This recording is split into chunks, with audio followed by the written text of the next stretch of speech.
All right, so in this video, I just want to talk about some of the biggest takeaways from the 2025 NBA draft. Just kind of run through what stood out to me, who I thought were the best picks, the questionable ones, and which teams might have walked away as early winners or losers. First, I'm going to just go over the first 10 picks of the draft. Starting at the top, Cooper Flagg went number one overall to the Mavericks, and to me, it's obviously a great fit. He's super versatile, can guard almost anyone on the floor, and now Dallas can run some pretty interesting lineups with him and Anthony Davis. Long term, he's clearly the guy they're going to build around once Kyrie and AD age out. He'll probably get close to 28 minutes a night early on, but his value is really about where he takes his team 3-4 years from now. Dylan Harper went second to the Spurs, and that's a really exciting backcourt next to Wemby. He gives them a big pick and roll guard who can pressure the rim. And now that they also have De'Aaron Fox, they've got a super dynamic 1-2 punch. That said, it's going to be interesting how they balance that with Steph Castle also in the mix. Long term, you obviously wonder if Harper could become the guy and, if they eventually move on from Fox, but obviously that's something to watch. At 3, the Sixers grabbed VJ Edgecombe. He's an athletic slasher and defender who should fit in really nice next to Tyrese Maxey.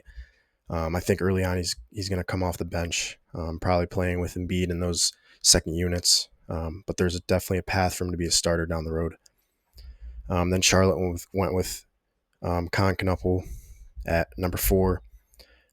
He's one of the best shooters in the draft, and there's obviously some concerns about his defense and overall athleticism.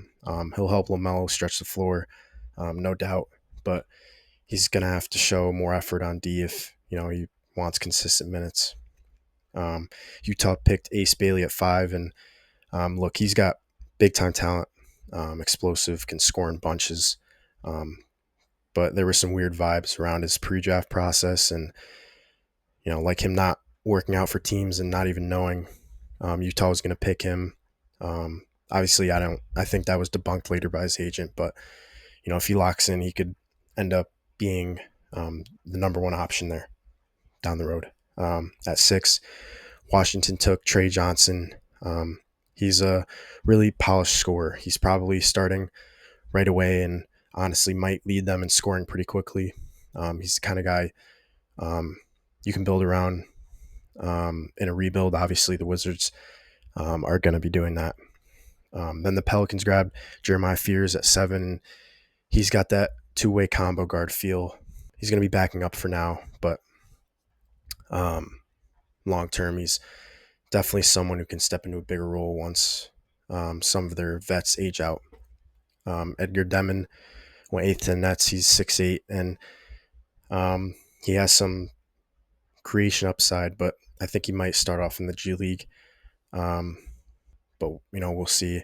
He's either a home run or maybe someone you never hear from again, but hopefully the former. At 9, the Raptors took Colin Murray-Boyles. He's a small ball 4 or 5 who fits their defensive system really well. He's kind of an energy big off the bench. He'll probably be off the bench early on. If he can develop a jumper, I think that'll really unlock him for the Raptors.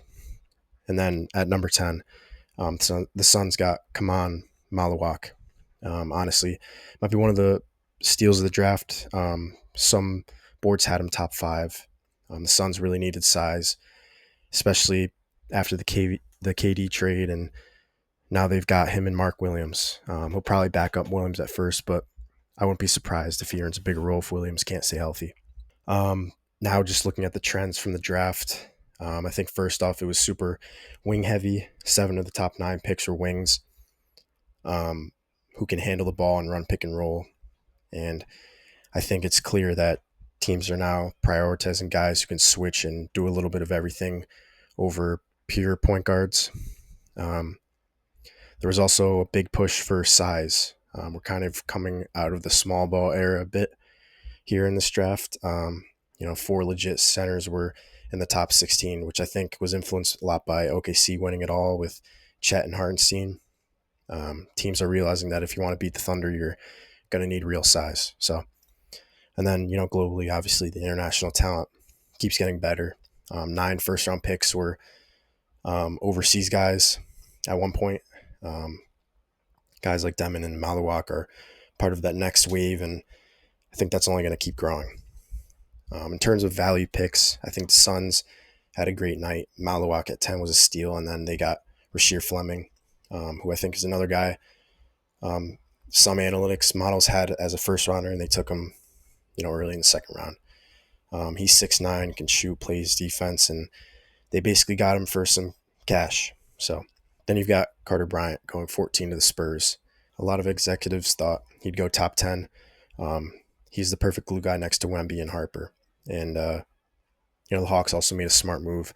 They traded down, still got Drake Powell at 23 and picked up an unprotected 2026 first from the Pelicans. And that could end up being huge if New Orleans struggles. And I'll go over how big of a trade that was later.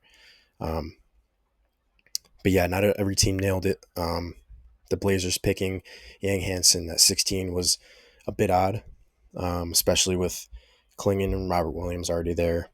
But obviously, unless they trade one of them, it's kind of a logjam. And I think Robert Williams is expected to get traded. So the Pelicans trade up for Derek Queen was probably one of the worst of the night, not in terms of because they picked him, but they gave up an unprotected 2026 first round pick just to move up 6 spots. And if Zion gets hurt again, they could easily turn to a lottery team, and then you don't have that pick. So, and the Nets, man, I don't know. They took 2 non-shooting guards in Demon and Traore, and obviously there's talent with those picks, but, they kind of already had some spacing issues, and it's kind of a weird direction. And then the Raptors passed on Malawak to take Murray Boyles. Obviously he fits their system, but they may regret that later on. I think if we're talking early winners, I'd say the Spurs, Suns, and Hawks. San Antonio landed Harper and Carter Bryant, who were both great fits for them, and Phoenix moved off of the KD drama and completely reshaped their front court. The Hawks got a great wing defender in Powell and added a super valuable future pick. On the flip side, I'd put Portland, Brooklyn, and New Orleans as the early losers. The Blazers might have reached. The Nets loaded up on questionable fits, and the Pelicans are taking a huge gamble with that trade and them moving up. And I want to kind of talk about that trade more. New Orleans, potentially a huge mistake for them. They traded their unprotected 2026 first round pick to move up 6 picks in the draft. So, obviously not something they should have done. Because obviously if the Pelicans are bad, which, is a real possibility, I don't know if they think they're going to be contending next year, because, otherwise that pick is very valuable. And it's more likely than not than that they are a lottery team with how packed and stacked the West is. So, but, we'll see how things pan out with that. As far as guys who make an impact right away, I think you'll see Cooper Flagg, Dylan Harper, and VJ Edgecombe. And then Trey Johnson and Malawak in regular rotations on opening night. By All-Star break, I think Ace Bailey, Carter Bryant, and Jeremiah Fears will start kind of carving out bigger roles long term. Cooper Flagg obviously has superstar potential. Dylan Harper could be a franchise lead guard, and Malawak could potentially become a high-level defensive anchor. Powell and Fleming are 2 others to keep an eye on. They're not flashy, but they do the dirty work and could really carve out roles on playoff teams. That's pretty much everything I got on the draft. There's still a lot to figure out, as these guys get settled in. But overall, this class looks pretty deep, with a nice mix of, some safe picks, upside swings, and international guys. I'll talk about the rest of the offseason free agency moves in another video, but make sure you stick around for that.